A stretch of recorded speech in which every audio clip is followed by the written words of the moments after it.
Actually, 1 second. Quick vodka break. Hang on. Right. Vodka. Jesus. What is he? Sarah Face Palmer? I don't know. I mean, has he been trolled the entire time? Is he always drinking when we're doing these things? I mean, I have a beer occasionally, but none of the hard stuff. Okay, I'm ready.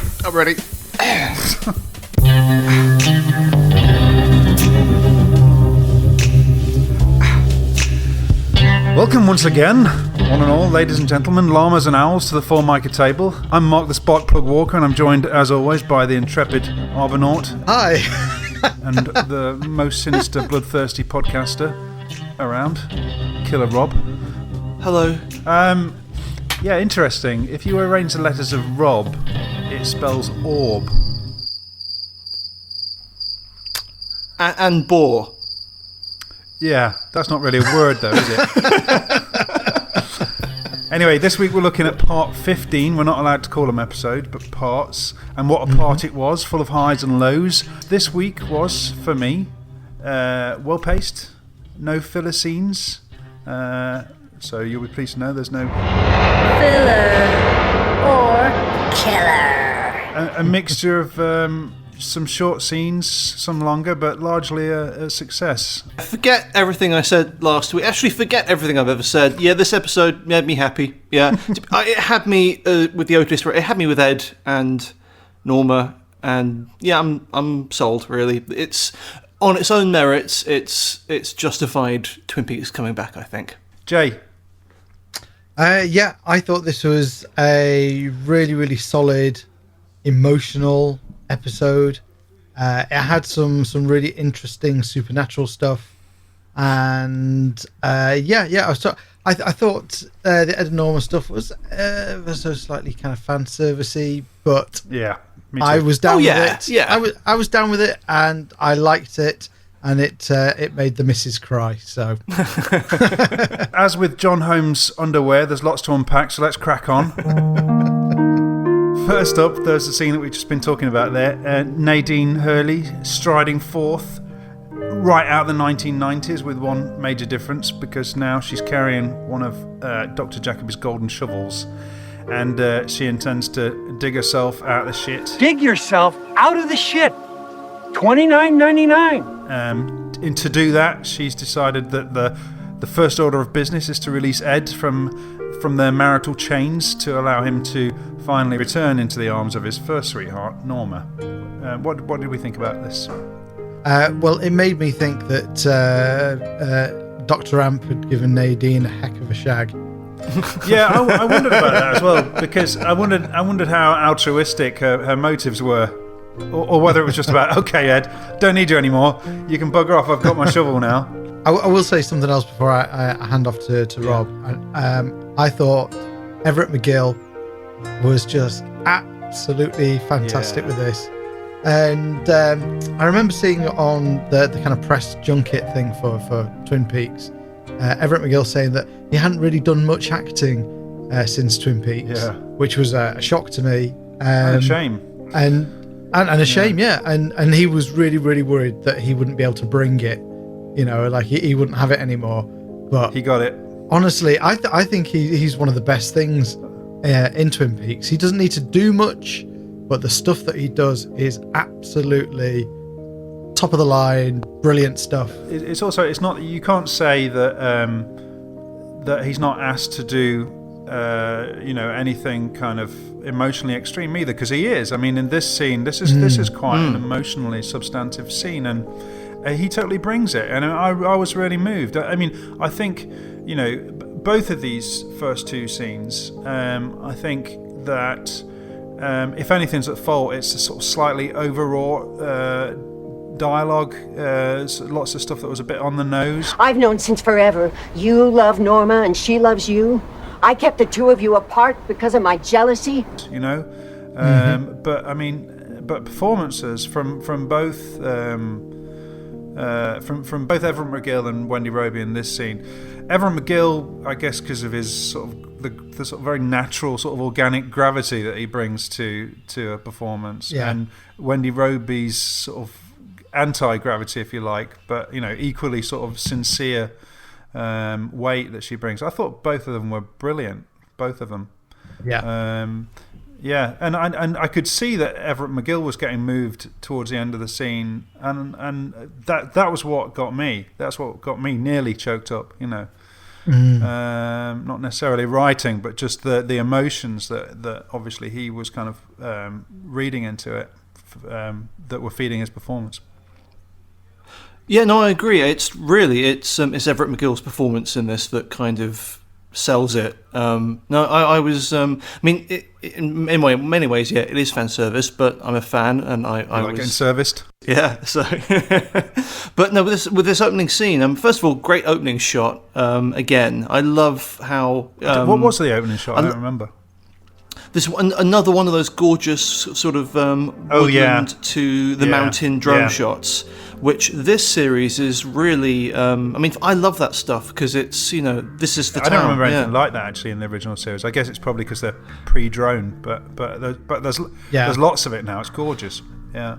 Yeah, and it's I think it's the most. It's a breathtaking part of the world, but it's some of the most lovely drone stuff I've ever seen. And it fits as well because it sort of feels there's something sort of mystical about it, or kind of ghostly even. This sort of floating above the town.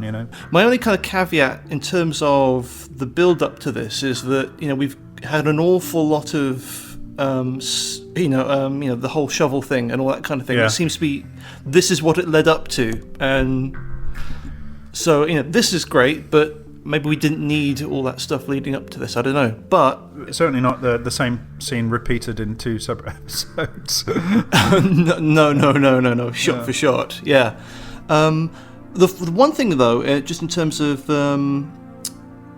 Ed and Nadine's relationship, it wasn't set up in this series for me that they were still together and that the old situation was still continuing. No, I think probably that was quite deliberate actually to keep us guessing until this scene. I think but again, I think we were kept guessing. I think precisely for the reason that we wouldn't maybe arrive at the conclusion that this sort of fan servicey stuff would happen. Because I think probably if we knew that Ed and Nadine were still together in a marriage and Norma was still up for it, then it would kind of be inevitable that this was going to happen, I suppose. Yeah, you're right. It would establish the finish line. Yeah.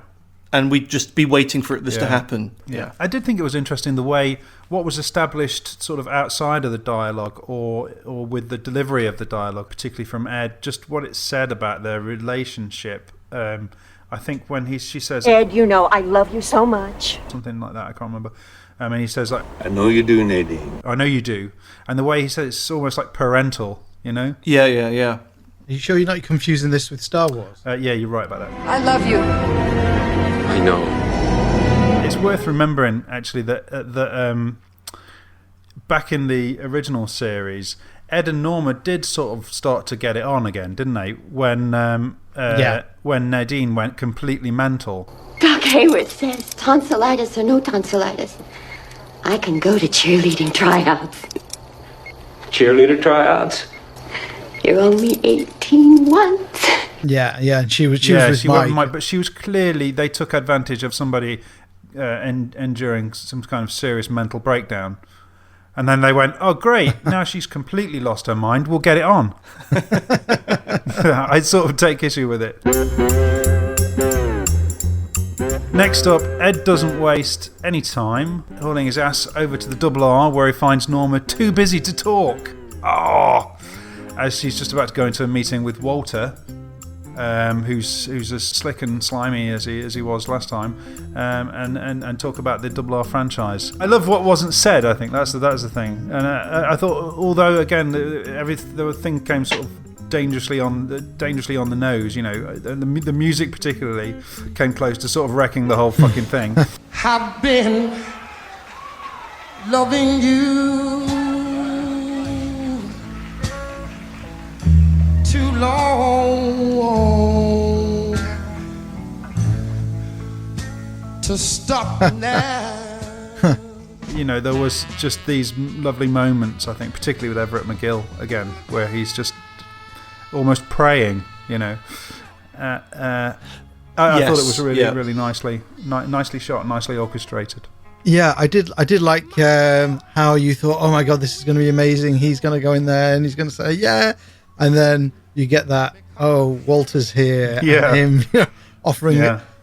ordering a coffee and a cyanide pill, just with his eyes closed, just like, that was my last chance. Yeah, I definitely bought that. I thought, okay, it's not going to happen, is it? It's too perfect. Like, it just wins. Life's not like that.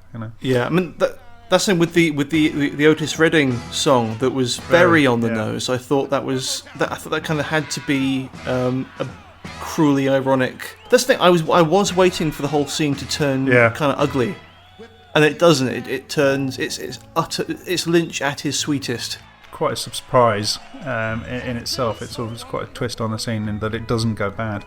Yeah, and for my main thing that I love, it's just the human interaction's great. But what I loved was how you had Ed and Norma, and the mountains and the sky, all and the scenery became characters in it, kind of basking in the Otis Redding, and it was like the land itself was celebrating.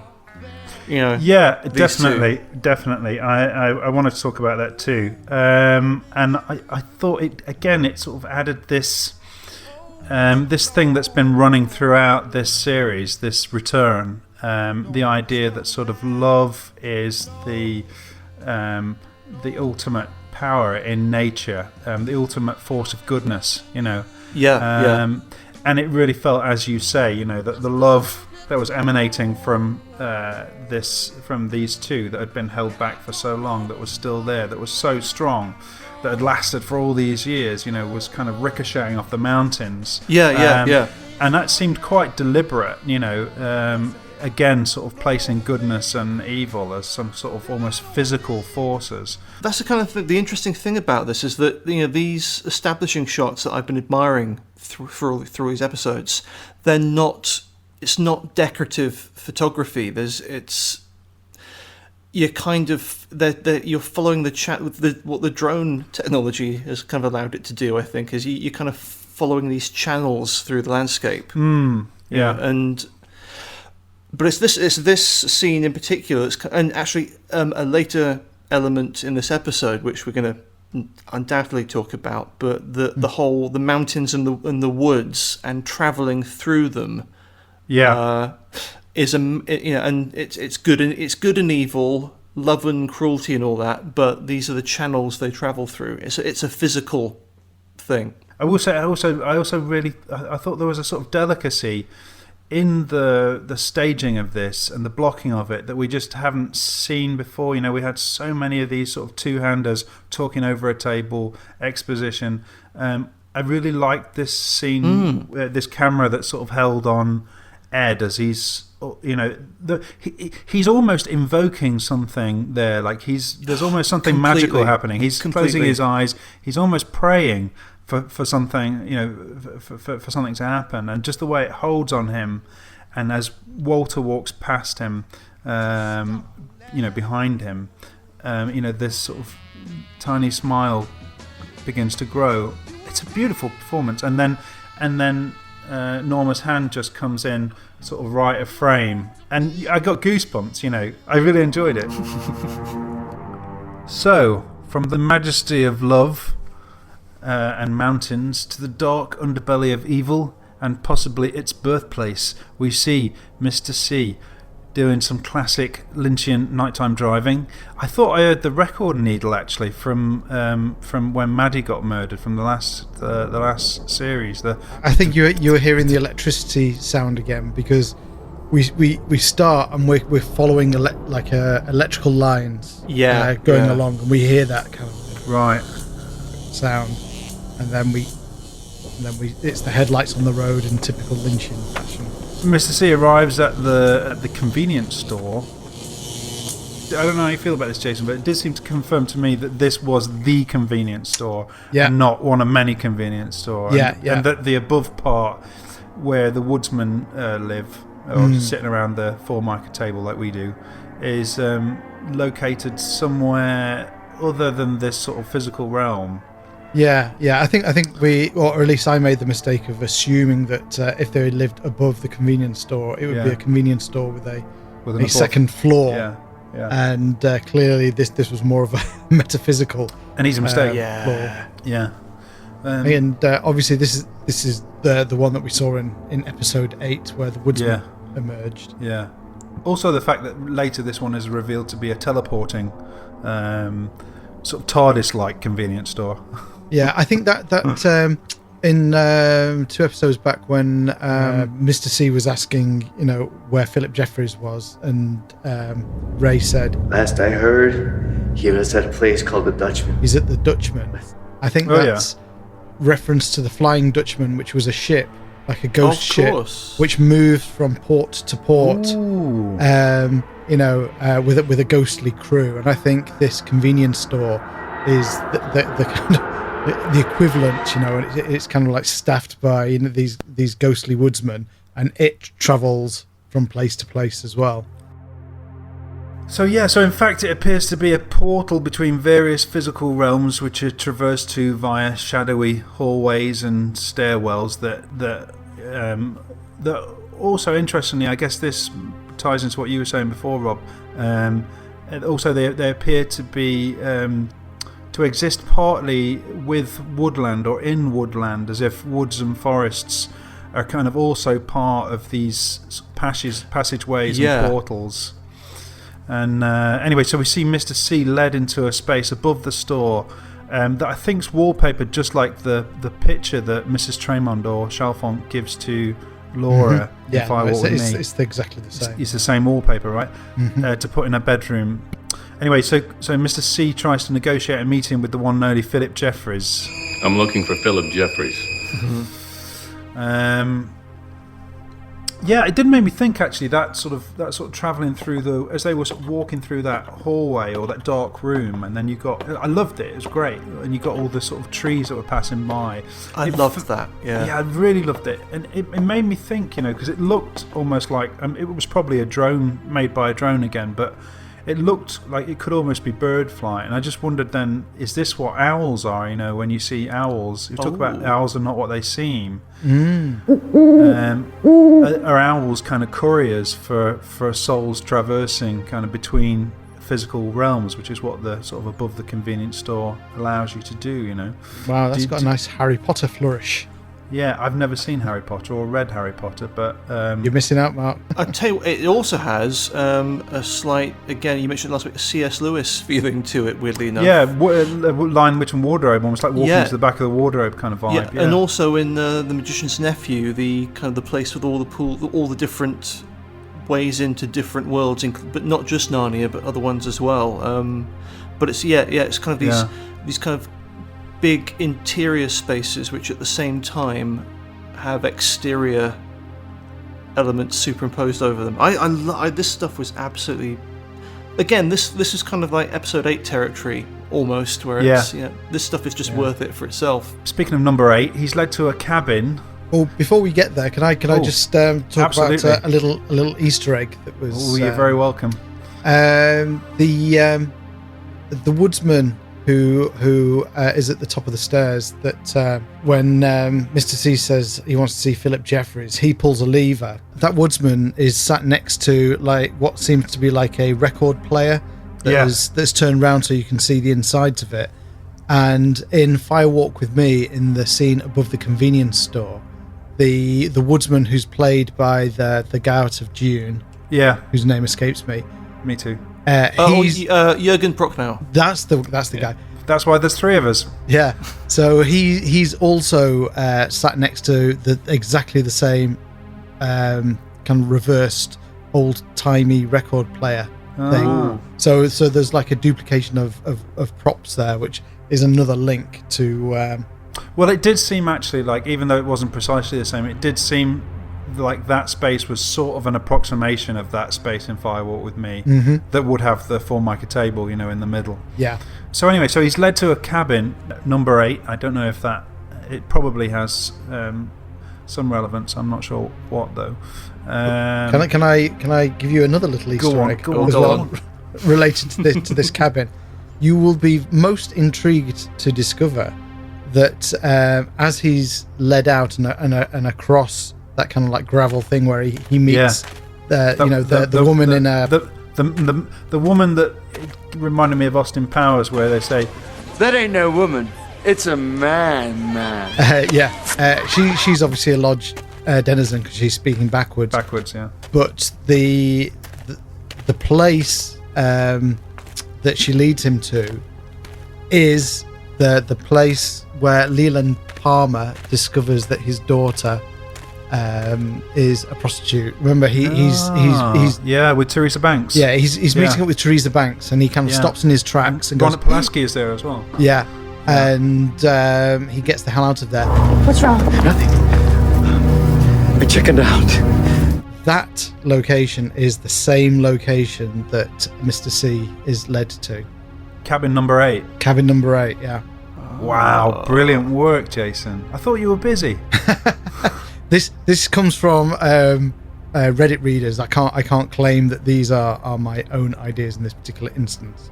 The only thing I thought is I thought it was in the same typeface as the number 6 on the telephone pole. It that is. We see a lot. I think this indicates that this is another portal place. Yeah. And I found it quite interesting as well that the door was locked and he had to be let in as well.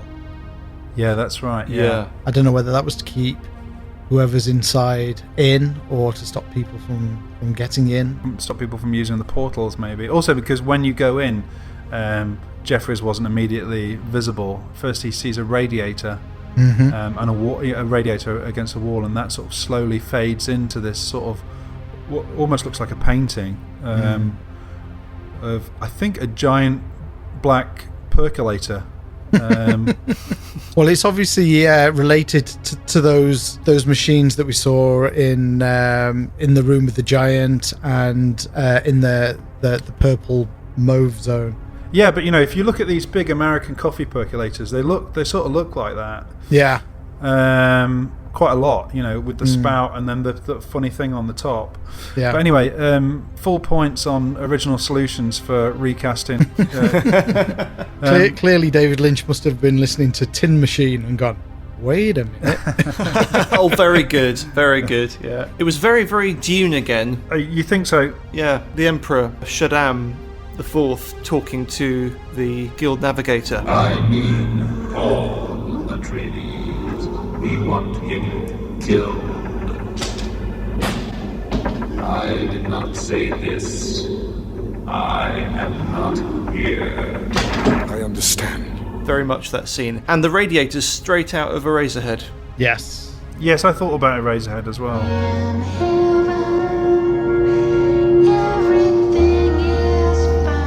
And curiously, the room that Philip Jeffries, Iron Lung thing is in is the same room when Cooper goes to the Mauve Zone and sees the American woman, who was previously Ronette Pulaski. Yeah. That room is the same room that the Philip Jeffries thing is in. So Jeffries refers, nicely for me, refers to my personal favourite scene from Firewalk with Me, in which the Let's Dance era David Bowie suddenly appears at FBI headquarters. I'm not going to talk about Judy. In fact, we're not going to talk about Judy at all. We're going to keep her out of it. Gordon? I know, Coop! Which is also the scene which Gordon Cole talked about last week, alongside his Monica Bellucci dream. Who's the tripper? I couldn't help noticing actually that Bowie is, because we talked about it last week with Bowie being dubbed over by another actor, I forget his name. This time I noticed it and it was kind of a little bit distracting. Agreed. I noticed it too, and I don't believe it's because I know he was redubbed. It didn't seem as good this week. But as we spoke about previously, clearly the reason for doing that was so that it continuity segued smoothly into kettle drum Philip. Yeah, I'd have been okay with the change on this one because I just imagine becoming a disembodied kettle drum might affect your voice a wee bit. Yeah, Judy obviously is significant this week. Yeah, exactly. No, isn't it funny though that you see? Because I've been going on. I feel it gave me some sort of pleasure because I felt like me and Lynch, we're in sync somehow. Because since the beginning of this series, I've been going on. I don't know why. I don't know how it started, but I've always been going on about this line about we're not going to talk about Judy, and then it seems like it's all leading towards Judy now. It's all about Judy. I nearly called you up when I was watching it. I believe it. They're talking about Judy. Who is Judy? This is obviously a big question for Mr. C. Yes. We discussed it last week about the fact she's Josie Packard's sister. Yeah. But are they going to retcon that? Is that canon? Is it canon? It's only canon in as much as this is what they were planning to do back in the 90s. Right. But as we've seen with a lot of things, it's got the potential to be retconned because it's not appeared. It feels like the way things are going that and that it might just be that Asian girl with no eyes currently in the sheriff's prison. I thought about that and I thought I'm going to have to eat my words. It is going to be her. Mark's going to be right, and I'm going to look like a fool. Yeah. I'm saying nothing. I'm just going to move on. Yeah.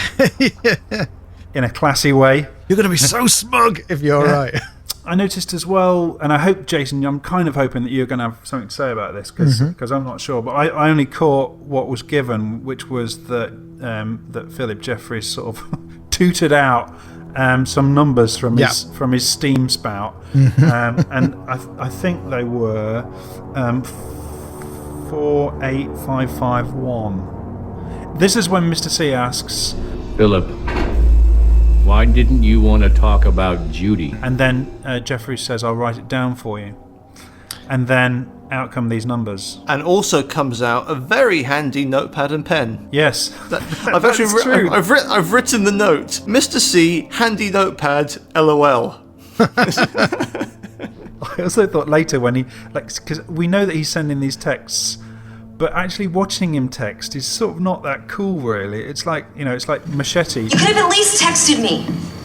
Machete don't text. Machete don't text for a good reason. And I'm not sure if we should see Mr. Cooper or Mr. C texting, because it sort of diminishes his badassness. I wanted him to go, oh, well, hang on, could you just steam that out again? I missed the first number. What was it again?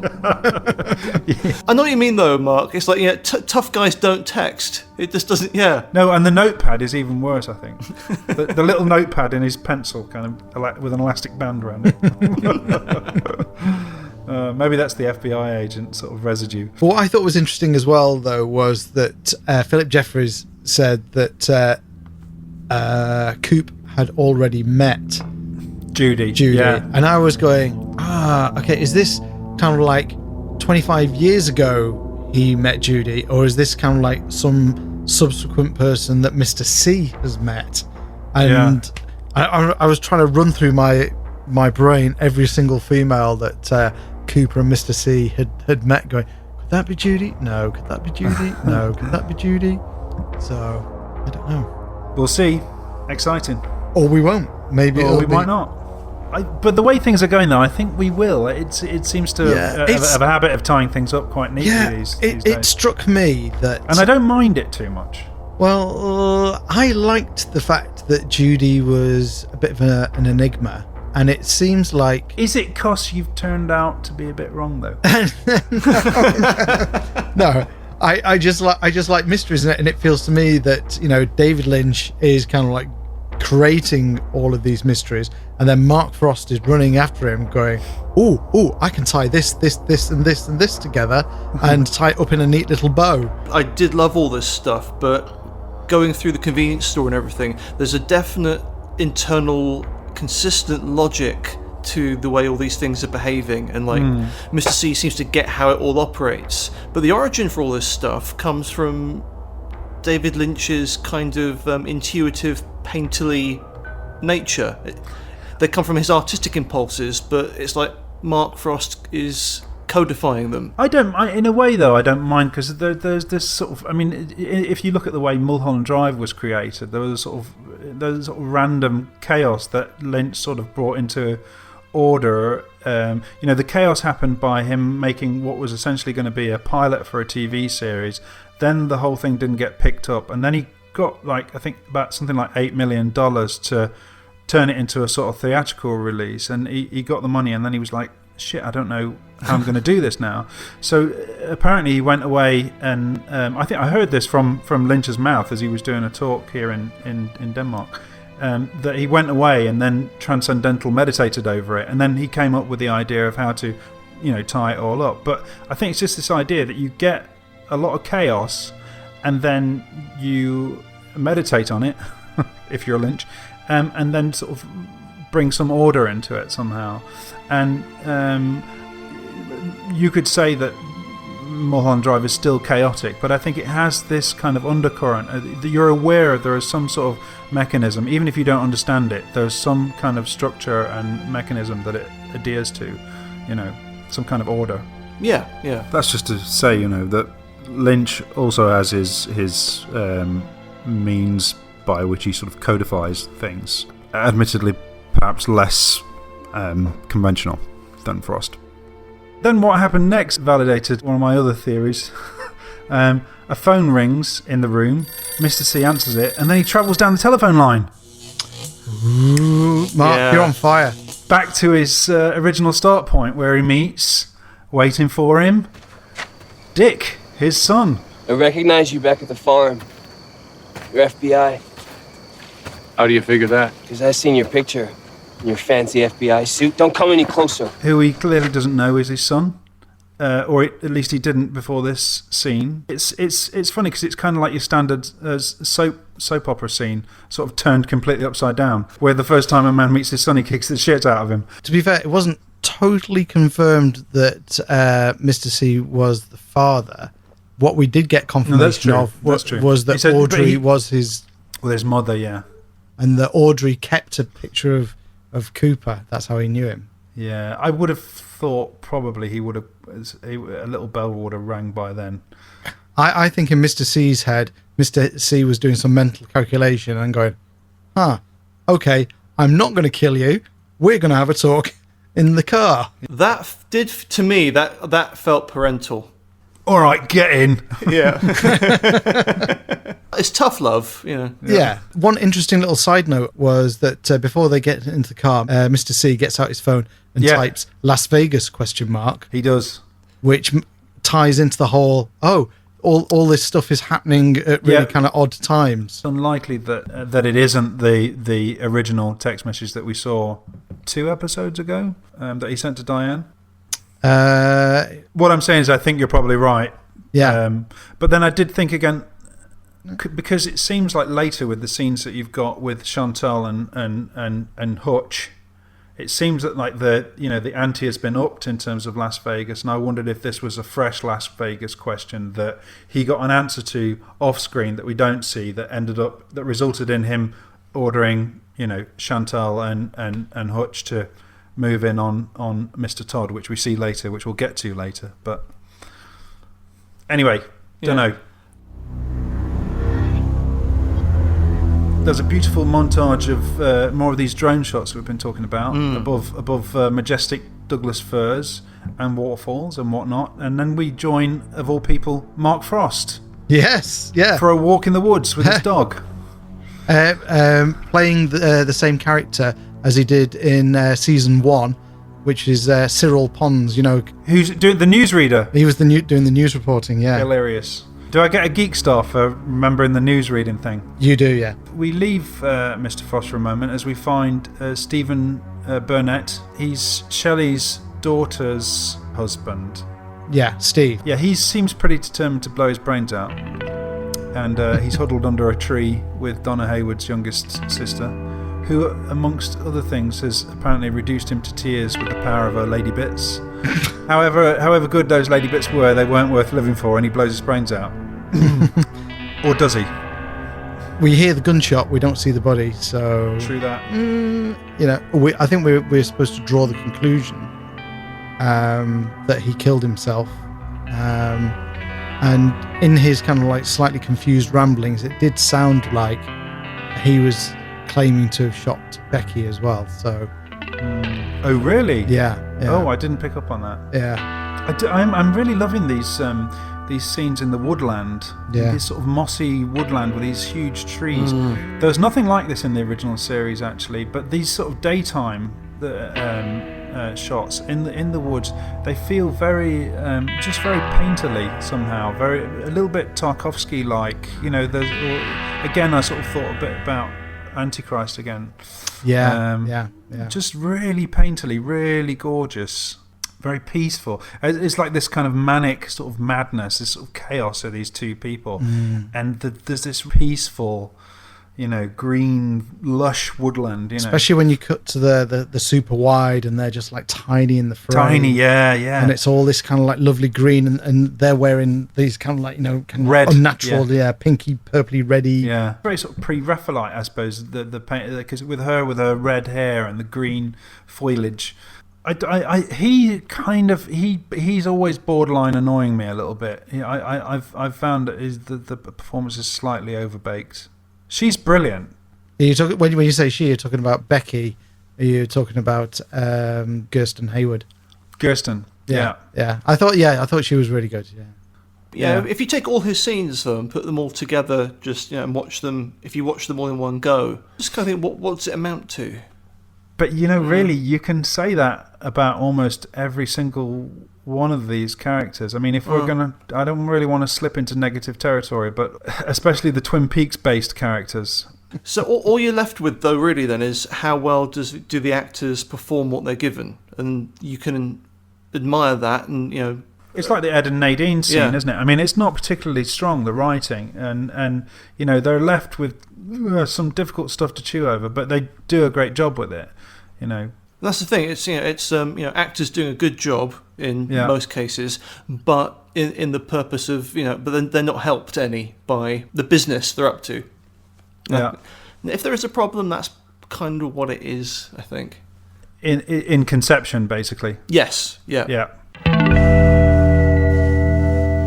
And then we follow Mark Frost as he shuffles his way out of the woods and over to the new Fat Trout trailer park to spread the word about the horrors he's witnessed. It made me think, does Cyril Pons live there? Is he kind of fallen on harder times, Because he seemed to know, because he pointed over at Steve's trailer. Yeah, so we get a little bit of Harry Dean Stanton as Carl. It's always nice to see. He did have a shovel, although it wasn't a gold one. Yeah, I did kind of think, is shoveling a thing now this week? That's the funny thing, with the whole, we seem to get thematic stuff and symbolism, but they're one episode stretches. This week we're going to be focusing on this motif, and this week you're going to notice all the time paradoxes, but they don't seem to run through. Oh, I don't know about that. Rob. I think the time paradox thing is sort of. I mean, granted, there's not much of it in this episode, but I think it has sort of been threaded with a fair amount of thought over the last 2 or 3 episodes. No? Yes, I suppose that's my point, though. We join James and his cockney geezer superhero mate for a pint at the Roadhouse. It's actually this. Forget James's song last week. This is Lynch trolling. Sharp Dressed Man by ZZ Top. This is trolling, yeah. I did think ZZ Top were going to appear on stage, and then we just got like a cardboard kind of volume thing. He kind of like turns past 10, presumably to 11. The hipster crowd really, really loving this kind of, But that was just a big wink to the audience. Yeah, we know 9 Inch Nails wouldn't have played here, but hey, But I found the whole scene weirdly contrived in like the dialogue seemed kind of like slightly off. The way that James went up to Renee. It's good to see you, Renee. And he was, and he's the boyfriend was like, "What are you doing here?" And he's like, I was just being polite. I was just trying to be polite. I like her. I don't know.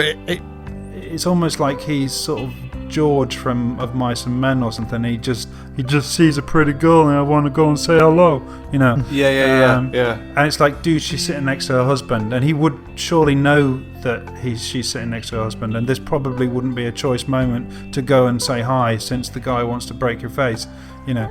So it's almost like he's trying to start a fight in a sort of pathetically innocent way.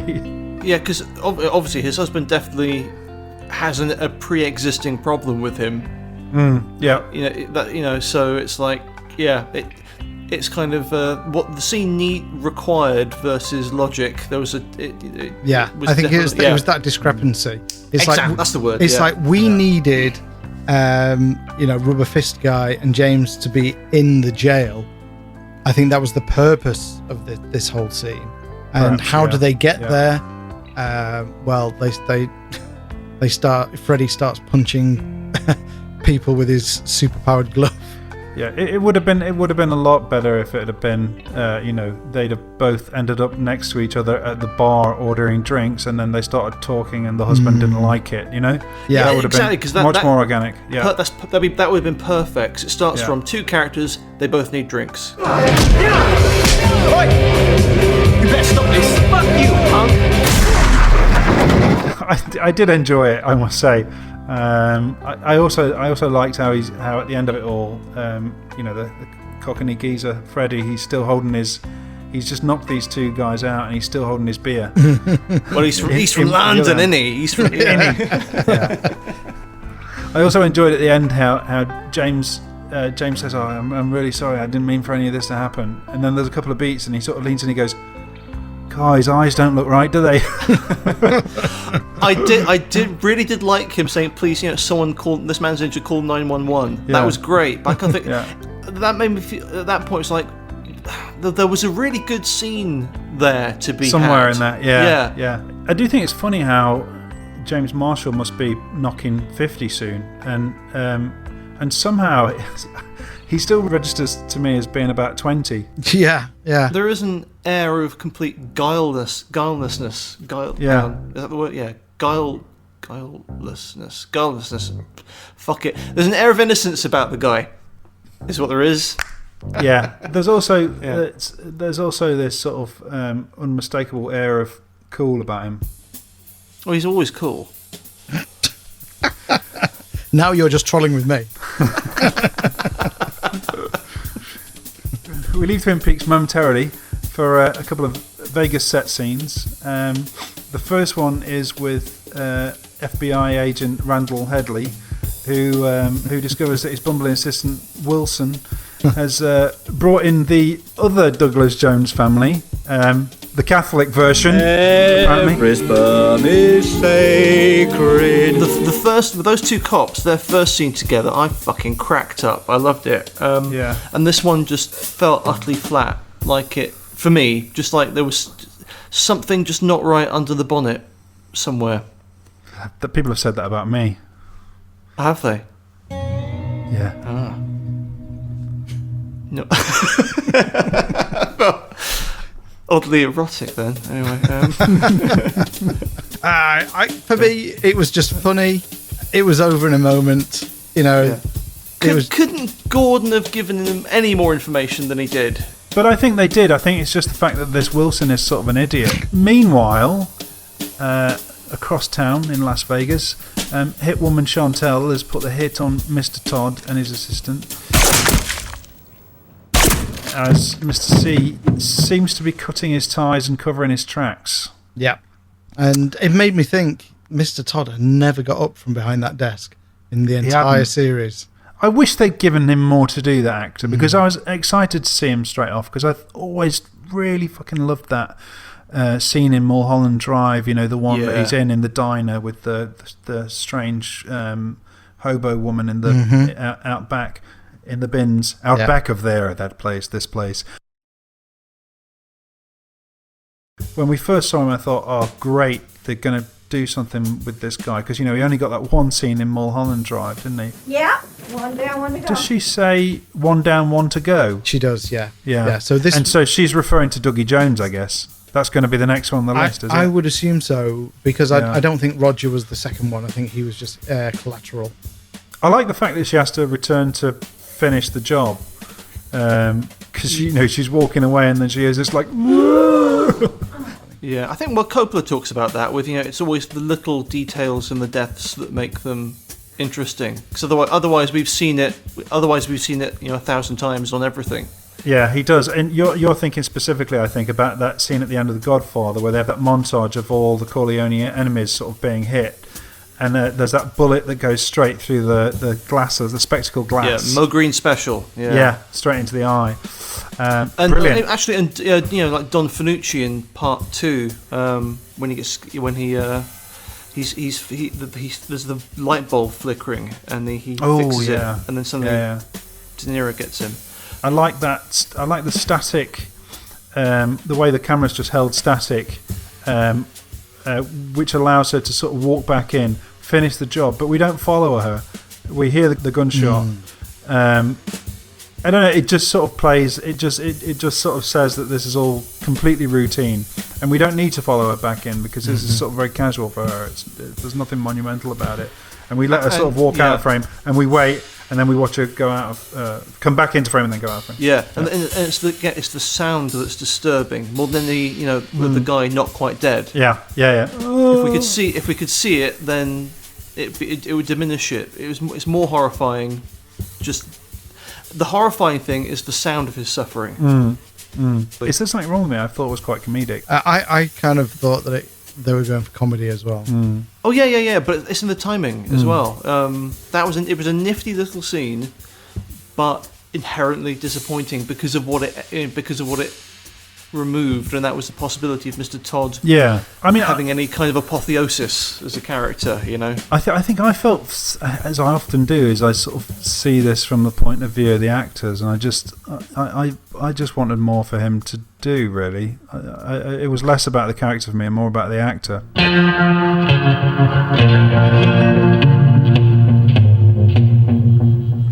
So then we pop back up to the Twin Peaks police prison to see James and his Diamond Geezer mate getting put in the slammer in it, in cells number 7 and 8. I've no idea if there's any relevance for that. Billy, I'm pretty sure it is Billy now, isn't it? Isn't it Billy? Why don't you ask your crystal ball where the fuck Billy is, who's been missing for 2 days? Well, still not confirmed. I think we just want him to be Billy. I do. I don't know why. It's because we want everything to make sense, don't we? We want to impose order on all things. That's what humans do.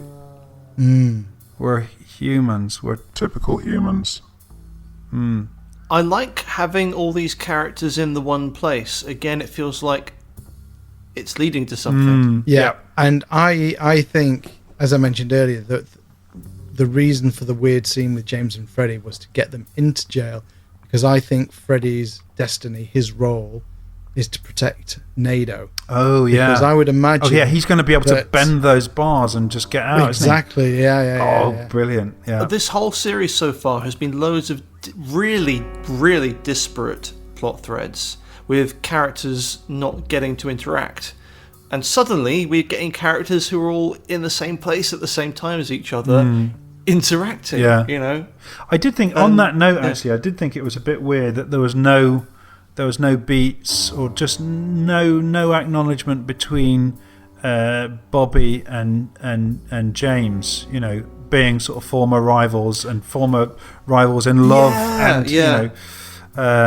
and just in coolness. That there was not even a look, That's a real missed opportunity, actually, isn't it? That's like Chewbacca walking past Princess Leia. In Force Awakens, In Force Awakens, Maybe it's not that bad. But. Do you know what? I think Bobby should have given him a little bark just for old time's sake. Gary and Chantel are now sitting, chowing down, justifying their casual, cold-blooded killings to themselves with the idea that the government of this fine Christian nation orders hits or kills. So why shouldn't they? Might as well be thou shalt kill. Again, interesting with more Christian references. I'm fairly certain it's no coincidence that we see these two discussing the moral justification for killing in the context of America and the Ten Commandments when the last time we saw them in a similar arrangement in the same car or van driving through Utah and discussing the Mormon church. I'm not quite sure where it's going or what's going on with this kind of, but I think there's this sort of Christian thread that's sewn throughout the whole of this return, and it's the fact that these two are again in the same situation, again talking about something with a religious resonance, sort of highlighted that for me. Yeah, I think there's probably something in it, and also to kind of perhaps give the sense that they're not just rednecks. There's a bit of dimensionality to them. Yeah, no, I liked it. I liked it a lot, actually. The end point of the scene. I mean, it's just the fact that that these two sort of immoral, obnoxious sort of scumbags sitting stuff in their faces with shit can still manage to appreciate the beauty of the night sky. It's just somehow a sort of a lovely challenge to people who might want to put labels on them, even though with Chantal looking out and pointing out Mars, which, as we know, is bringer of war. With a face full of burger and a sort of greasy finger, she points sort of skyward and Mars. Yeah, you know, she could have pointed out Venus. She could have pointed out Mercury. You know, any of the planets that we could see, but Mars, bringer of war, means something. Especially given that she's really, really disappointed that she's had to kill so many people and hasn't been able to torture them first, which is kind of funny. I do think the fast food thing is wearing a bit thin, though. Yeah, no, but it is kind of, you know, again, we're the junk food discussing hit people. It's they're brand new characters. We don't, but they're still kind of slightly reduced to not catchphrases, but just like really basic signifiers. We stay in Vegas for the real Dougie Jones, and maybe it's the last Dougie Jones scene. He's eating his favourite chocolate cake, and Janie is sort of hovering about, talking about how all their dreams are finally coming true, which is what you absolutely shouldn't ever do. And then he starts fiddling with the remote, and what should come on the TV but David Lynch's favourite ever movie, Sunset Boulevard by Billy Wilder. And at this point, I don't know about you, but I got full on all over body goosebumps, because I remembered immediately that this is where Lynch had taken the name Gordon Cole from. Get Gordon Cole. And then we get Dougie's big close-up, which I thought was quite apt. All right, Mr. DeMille, I'm ready for my close-up. It's certainly the trigger that nobody would have guessed that. You know, I know this goes back to what I said previously. It's like we try and second guess, we try and think ahead of what's going to happen, of how Dougie is going to stop being Dougie and become Cooper, and never in a million years would we think it would be because of Sunset Boulevard. Yeah, I'd sort of resigned myself to the fact that we weren't going to get him back by this scene. At the top of this scene, I just thought, Janie's giving him a cake means she's horny. And that's as far as my thinking went, to be honest. So yeah, well played. If.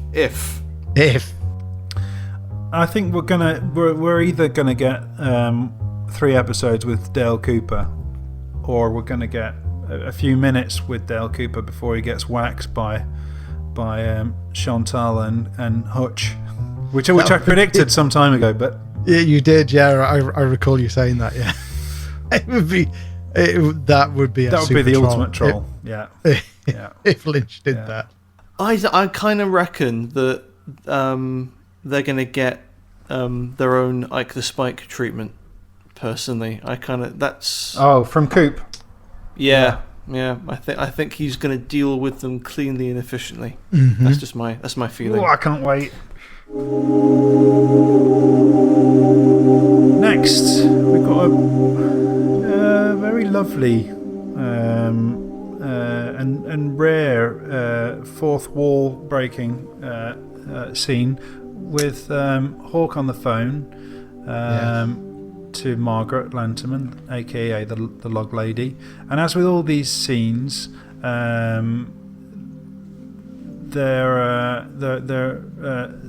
shot in the same way. Deputy Hawk's in his office, sitting in his chair, and Margaret sat in her armchair. This time, though, there was a difference because apparently, again, as with the previous scene, where we think probably it's going to be the last Dougie Jones scene, perhaps the death of Dougie Jones, we can think of it as that. This is going to be the last time we see Margaret as well. I'm dying. I'm sorry, Margaret. She talks about the fear of letting go, but the death is not an end, rather a change. And she tells Hawk to keep an eye on the one under the moon on Blue Pine Mountain. I thought this was quite an incredible thing to do, and something that I don't think I've seen before, where you have a character who is in reality, and the actor in reality is so close to death, and is saying I'm dying about and saying all of this stuff, and and the line between the character and the actor just becomes so blurred as to become meaningless, really. And it was almost like Margaret Lanterman is Catherine Coulson. Catherine Coulson is Margaret Lanterman, and they're kind of like fading back and forth, and that Catherine Coulson is saying this to us, saying this to Lynch, and it just was so emotional, because she's so fragile, and yet she wants to get this message out to Hawk. And just the way that the whole thing is treated, with the clouds going over the moon at the end, and the lights going off in her home and stuff. It was a really, really touching tribute. It was, and I think probably next to episodes 8, if you're going to validate the series by certain moments, because I think we can safely say now, 3 episodes away from the end, that the whole series itself doesn't really validate its own existence, except for in moments, and perhaps the best part, the big this chunk is of where me and 8. you guys disagree, but all right, I'll let that go for the time being. But I thought this was definitely one of those moments, is what I'm saying. Then a lovely scene in which the police staff are all sort of gathered together in the conference room, and Hawk informs them of Margaret's passing. And Lucy is the one that's most moved. In fact, it's only her reaction that we see. Well, I think she's the most visibly moved. Yeah, but we don't see that's the thing. But we don't see. We're not. The camera doesn't show us the reaction from any of the others. It's only Lucy. But that makes sense to me somehow. She does. She conveys the emotion. She's the most their empathetic, postures, probably. Out of But their postures and demeanour, it's a lovely. And then Sheriff Truman takes off his hat, and that action is always. That's the action we get from him. But well, I mean, it was a very sensitive, sort of respectful kind of. It made the whole thing feel very much like a noble nod to a sort of fallen comrade. It was like watching all the animals of the jungle sort of bow their head in mourning when Tarzan dies. It wasn't just the characters in mourning; it was the actors in mourning. This was a cast in mourning. And it was inviting us to mourn as well. Yeah. And all we needed was Lucy to transmit that feeling for us, and we are everyone else. I think both you and I, Rob, were particularly put out by the fact that there was very little of this ilk, Oh yeah, and now we have the community again. Kind of like it's an epilogue to Twin Peaks rather than a new chapter. Yeah. It's the accounts are being settled. Yeah, definitely in terms of Norma and Ed and Margaret's death as well. Yeah. Everything's been flowing very nicely up until this point, and then it all kind of hit a bit of a wall for me when we end up back again with Audrey and Charlie still deciding on whether or not to go to the Roadhouse. And I think if there are any doubts about the timeline at this point, because obviously something here is not right. No. Audrey is still stuck in marital hell and some weird time limbo where she just doesn't seem to be able to get Charlie or herself out of the house. This time Audrey doesn't have her coat on and Charlie does. And she prefers to argue the toss over, I can't remember what our grievances are this week. I mean, I see it right before my eyes, but I never really saw it before. It's absolutely fucking impossible. What is it now, Audrey? There's certainly some time problems here. And any theories about her being stuck in some weird limbo land are thoroughly validated. Yeah. Something is definitely up with this whole scenario. I must say, when it started, I was just like, oh, this again. I'm thinking that this is part of the same evening. I don't think they've been talking for days about this. I think this is just the same evening. We're just returning to it. Oh, okay. Because they're both wearing the same clothes in every scene. Yeah, no, that's not what I mean, though. But I think, it may be in their sort of time as they experience it, it might be the same evening. But the fact that it's stretched over several episodes and we've seen several days turn to night, that they are out of time. They are existing in a place like the Black Lodge, which is outside of the normal passage of time. Yeah. They are definitely existing in a different. The time is traveling at a different speed. Yeah. They're in a different place. It's very, very Pinteresque. Yes, it is. Well. Yes. Yeah. Again, it's yet another style, I think, on top of many of the other styles that make up this Twin Peaks Return. Well, this one in particular feels very stagey, very stagey, theatrical. very theatrical, yeah, and the dialogue is extremely overwrought and unnatural. I think that could be deliberate because I'm not 100% sure that Audrey is still in a coma, but I'm thinking that some kind of like mental breakdown is taking place here, and she has an inability to leave the house, and when she gets close, she talks herself out of it. Yeah, but I also think there's something increasingly sort of sinister about Charlie. Something's not right about Charlie. Yeah, I think he's a tumor. Yeah, you said that previously. Oh, yeah. You could well be. I think he's. Yeah, I don't necessarily think he's human. If it does anything well, this stuff, it illustrates how people in toxic relationships or marriages like this, they stunt their movement, their own sort of personal growth, and probably prevent themselves from reaching personal goals and potential. I think it illustrates that quite well. It's just very, very late in the day to be this early on in this particular subplot, I think. This is kind of, they're in kind of Act 1 territory. Yeah, I mean, like I said, it's just because everything else is sort of moving along. The engine has got to a certain sort of momentum in everything else, and then coming to this scene really was like hitting a wall. I still find it curious, though, that other than Richard mentioning that his mum was Audrey, nobody in this entire season has mentioned Audrey. It's like she's fallen off Twin Peaks. Yeah, I mean that just further supports the idea that she's out of time, that she's not existing in any sort of physical realm that all the other characters occupy. But we'll see. Yeah. Or we won't.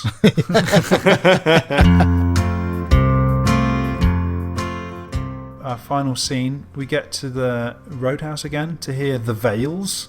Nice track, I like it. Yeah, it was pretty cool. And we find a young woman who's sitting in one of the booths by her own, who's sort of unceremoniously lifted out of her booth by two bully bikers and plonked on the floor. I suspect that they're not interested in girls. I didn't necessarily get that impression. I thought they just wanted the seat, and they were quite prepared to lift off the character of Ruby, played by Charlene Yee, out of the. You and your credits reading. Just lift her off and just put her on the floor and let her get on with it whilst they. You say this, Jay, like this is like a normal thing. Well, I'm from up north, so this is what we do. So I was surprised that something new could be done with this particular sort of repetitive Roadhouse end of episode shtick. I think it was one of the better endings. I did like the creepiness of her just kind of like crawling along and then screaming. Yeah, I thought it was. I mean, with some changes perhaps, but it seemed like a decent premise for a music video or something. Yeah. And it was a brief. I thought she was really good. I thought it was a brief sort of wordless performance, but it was really full blooded, and her scream at the end was great. I mean, it just was very like I've had enough. I can't take any more. You know? But I think together with the itchy armpit girl, I just think these are little things in and of themselves, which are just saying that stuff's not right in Twin Peaks. But I wouldn't even put this one in that same category, because there was something sort of lyrical about this and sort of visually sort of poetic that was sort of, it was pictures and it was music and it was just sort of raw, in a way that absolutely wasn't boring, and that's the fault that I can level at the dialogue scenes when you've got people whittering on about people that we don't know. This wasn't that. This was much more dynamic. Yeah. So whilst I took pleasure in this episode, I was happy with it, but we're not getting finely crafted episodes. Really, they're not well balanced. Ooh, I don't know. I'm not. I think this week. I agree with you 90% of the time, but I think this week we've been building in quality, and I think this week is probably the most consistently good episode, I would say. That's pretty fair. Yeah. Last week was played a couple of bum notes, particularly the Sarah facepalmer one, and that was quite a stumble to get over. But I thought there were no stumbling blocks in this episode of that magnitude, and I thought it was a decent episode. And I'm sort of loath to sort of to pick at it, actually, because I sort of feel good about the fact that we've had a good episode. But more broadly speaking, I think it is fulfilling its duties. When I say it, I mean Twin Peaks: The Return is fulfilling its duties to bring us home back to this place that we knew and loved, in a way that we hoped it would. It's done it very, very, very late in the game. In some ways, you could say that this, assuming we do get Dale Cooper back just before the end, spending an awful lot of time with Dougie Jones for a little bit of Dale Cooper is kind of, we've spent an awful lot of time all over the States and get a little bit Twin Peaks at the end. That's kind of what's happened. But I guess we talked a lot about where's the body on the beach, and I think the body on the beach was right under our noses. It was Dougie Jones. That's been the engine of this series, and is when is Cooper coming back, basically. Last time it was Who Killed Laura Palmer. This one has been when is Cooper coming back, and I think that originally that conundrum was sort of pushed by the network, by ABC. The murder of Laura Palmer had to be solved quickly, otherwise people were going to lose interest. And when I read about that at the time, I thought, well, obviously they were wrong, because that's what Lynch and Frost Julie did. They solved it halfway through Series 2, and then Series 2 just sort of fell into disarray. But this time around, I think I really would have liked to have had this solved a little bit earlier, because what's happened is I think, rather than last time where the latter part of the series sort of fell into disarray, the earlier part of this, Twin Peaks: The Return, has actually suffered from not actually getting on with it. I agree. Thinking we have 3 more episodes, but I would like a slight return to episode 8. just in terms of. Oh God, yeah. Because episode 8 left me wanting more of that, and also wanting to know more about the mysteries established by the episode. Okay, I'm calling it here now. Go for At the end of the series in total, Twin Peaks blows up in a nuclear explosion. Unfortunately, that's all we have time for this week, so this is Mark signing off. Jason continues to be busy building his nuclear shelter in the garden, so Killer Rob is once again sharpening his hosting knives, and hopefully next week we'll be able to discuss the long-awaited return of TV's most beloved special agent, here at the Formica Table. Let's take some bets. Is he dead? Are we going to get Coop? Are we going to get Coop next week? I'm going to say 80% yes. Okay, I think we're going to get unconscious Cooper, who Janie E thinks is Dougie, Right. and the audience, and we're going to get him in a hospital gurney with his eyes shut. That's why. we can't have that. I will allow Lynch to have that at the beginning of the episode and have Coop back by the end of the episode. I mean, we're going to have to spend some screen time with Janie E dealing with the transition. Yeah, I mean, as much as I'd like to just get on with it and to say thanks very much and goodbye very quickly and get off to Twin Peaks with Dale Cooper, we are going to have to sit around and watch her be sort of upset about how all their dreams were just coming to fruition and now they've all sort of rotten and died. But I'm kind of looking forward to that, though. or are we going to get Dale Cooper decides he actually really liked being Dougie and he pretends not to be Dale Cooper and just lives with Janie E? Or doesn't even pretend, just goes, look, I'm Special Agent Dale Cooper, I actually quite like you. Instant kid. Boom, let's do this. Then he's definitely going to get waxed. Definitely. No question about it. I mean, there's two factors in this as well. There's two.